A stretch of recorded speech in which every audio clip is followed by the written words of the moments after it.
A Golden Globe winner, a Bafta recipient, and an Academy Award nominee, Mickey Rourke's life unfolds as a narrative of success and self-destruction. Once hailed as one of the most handsome actors of his time, he veered off course, transforming both his face and fame, and the result was destructive. It was about the time that I was just getting ready to pack it in with the acting. His life is a tale of sorrow and ill fortune. Philip Andre Rourke Jr. entered the world on September 16, 1952, in the vibrant city of Schenectady, New York. Born to Annette and Philip Andre Rourke, he proudly carries the rich heritage of both Irish and French ancestry. Raised in the challenging streets of Miami, the wrestler-actor faced petrifying odds from a young age. His early years were marked by the absence of his father and the harsh realities of abuse at the hands of his mother's second husband, a formidable figure as a violent police officer. His stepfather became the catalyst for his passion for boxing, providing an unexpected avenue of solace and determination. The boxing was very good for me because I had one foot in the boxing ring and the other foot in the street. Seeking refuge in the boxing ring, he endeavored to emulate his idol, the legendary Muhammad Ali.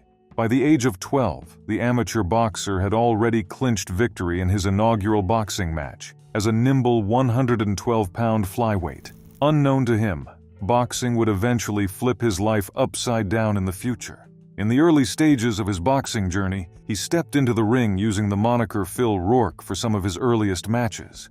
Between 1964 and 1973, Rourke built an impressive amateur boxing record, boasting 27 victories, a remarkable streak featuring 12 consecutive knockouts. After 2 concussions and a broken shoulder, doctors insisted on a year-long break. During recovery, he briefly dabbled in theater, playing a small role in a Jean Genet play at the University of Miami. Behind the scenes, he was willingly on a path towards self-destruction without knowing. The boxing lover bid farewell to boxing as he embraced a new career path. Despite his earlier stint with various minor roles in the industry, it wasn't until 1981, with his standout performance as an arsonist in Body Heat, that the actor truly captured attention, despite his limited screen time. The subsequent year saw him earn additional critical acclaim for portraying the suave, compulsive gambler Boogie Sheftel in Barry Levinson's Diner. In the early 80s, the Diner star earned acclaim as one of Hollywood's most attractive actors,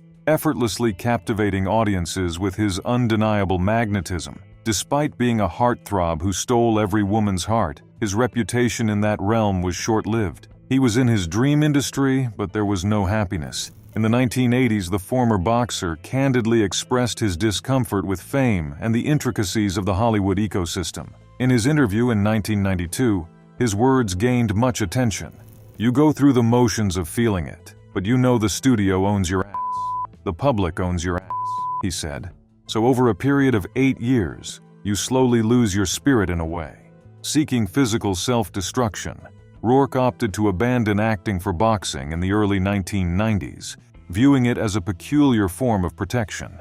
Even during his acting career, boxing retained its status as his first love. "Acting has never been a release for me," the actor claimed. "I see through it too clearly. I see the controls. Going to the gym and boxing is a good release for me." To mention the horrors of the acting industry, the Golden Globe winner said, "I don't mind getting punched in the nose by a guy standing in front of me. It's getting stabbed in the back that I can't handle." The Los Angeles Times mentioned him as a young Hollywood lion, an actor with the melancholic intensity of Marlon Brando and the electricity of James Dean. Without knowing his future troubles, within a brief span of boxing, he faced significant physical tolls, enduring 2 broken noses, a fractured cheekbone, and injuries to his ribs and toes. Advisors cautioned him to quit, warning of the potential for permanent brain damage. Juggling acting with intermittent boxing, Rourke's visible injuries and rapid surgical interventions became apparent to everyone. Notably, in specific scenes of Wild Orchid, Rourke's cheeks appeared swollen, sparking rumors of poorly placed implants. However, Rourke refuted the speculation, attributing the swelling to an unforeseen side effect of tooth surgery. In 2009, he openly admitted that the transformation in his appearance resulted from poorly executed facial surgery. Most of it was to mend the mess of my face because of the boxing, the Hollywood star said, but I went to the wrong guy to put my face back together. In the 1990s, Rourke's reputation morphed from that of a promising young talent into a narrative of tragic decline. He vocally criticized the film industry and the challenges of finding work. His finances were in turmoil, mirroring the turbulence in his marital life. His troubled marriage to his co-star model Carey Otis became a constant feature in headlines. In the course of their relationship, Otis accused his husband of domestic violence. There was abuse, and there was enough of abuse to call it abuse. Struggling with heroin addiction, both individuals were at the depths of despair, leading to attempts at suicide. In an interview with Barbara Walters, Rourke disclosed that his dog played a crucial role in preventing him from taking his own life. "Yeah, I didn't want to be here, but I didn't want to kill myself. I just wanted to push a button and disappear. I think I hadn't left the house for 4 or 5 months, and I was sitting in the closet, sleeping in the closet for some reason. I was deciding what part of my head to put it on, and my dog, Bo Jack, he cried, and I looked over and he looked up at me like this, and he said, with this eyes, 'Who's going to look after me?' And it made me put the gun down. I was ready to go." What that has given me, in other words, I mean, I don't have kids, like the dogs became everything, and the little dog was looking at me going, who's going to take care of me? And the dogs kept me here.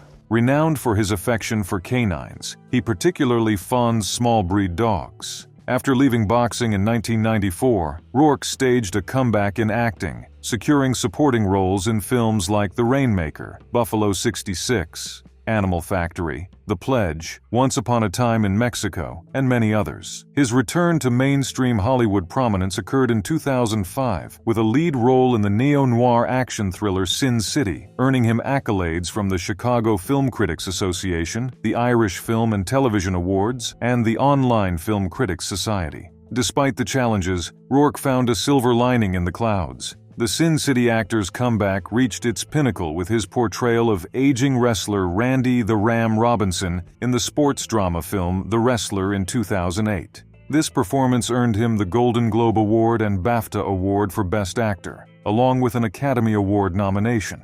Amidst the spotlight's glow, a somber note struck when Loki, the Chihuahua, passed away at 17, just a week before the wrestler star's slated appearance at the Academy Awards in Los Angeles. Moments of joy were intermittently punctuated by moments of sorrow.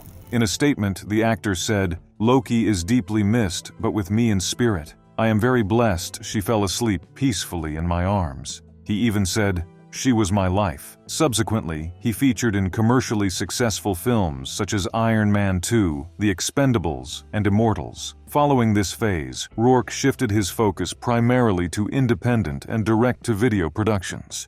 However, problems started to surface again. He criticized Marvel, asserting that a significant portion of his performance in Iron Man 2 was left unused and relegated to the cutting room floor. Likewise, he distanced himself from most of his projects post-Wrestler, including 13 and Passion Play, acknowledging that he took on these roles primarily for financial reasons. As a result, job offers dwindled, exacerbated by Rourke's challenging casting prospects due to his altered physical appearance. Beyond the facial surgeries, his weathered, muscular, and frequently shirtless physique became an additional hindrance. In 2009, Rourke openly revealed to the Daily Mail that he had undergone a total of 6 surgeries in his lifetime. "I had my nose broken twice. I had 5 operations on my nose and 1 on a smashed cheekbone," he shared. Simultaneously, his face bore the battle scars of numerous comebacks. In 2017, he posted a topless image on Instagram, and his nose swathed in bandages alongside his plastic surgeon. Captioned, "Now I am pretty again," he hinted at the pursuit of perfection, stating, "One more to go," as his vision of an ideal nose drew closer. However, in 2019, the actor appeared to have undergone further facial enhancements. During an interview with Piers Morgan and Susanna Reid on Good Morning Britain, he surprised fans by looking unrecognizable. When Vulture queried leading agents about Rourke's challenges, the responses painted a disheartening picture. "He is like the Phil Spector of actors," said one top agent, "in that he has no sense of his appearance or how he comes off. And so now, he's become almost a fetish, rather than someone who transforms once he's in your film.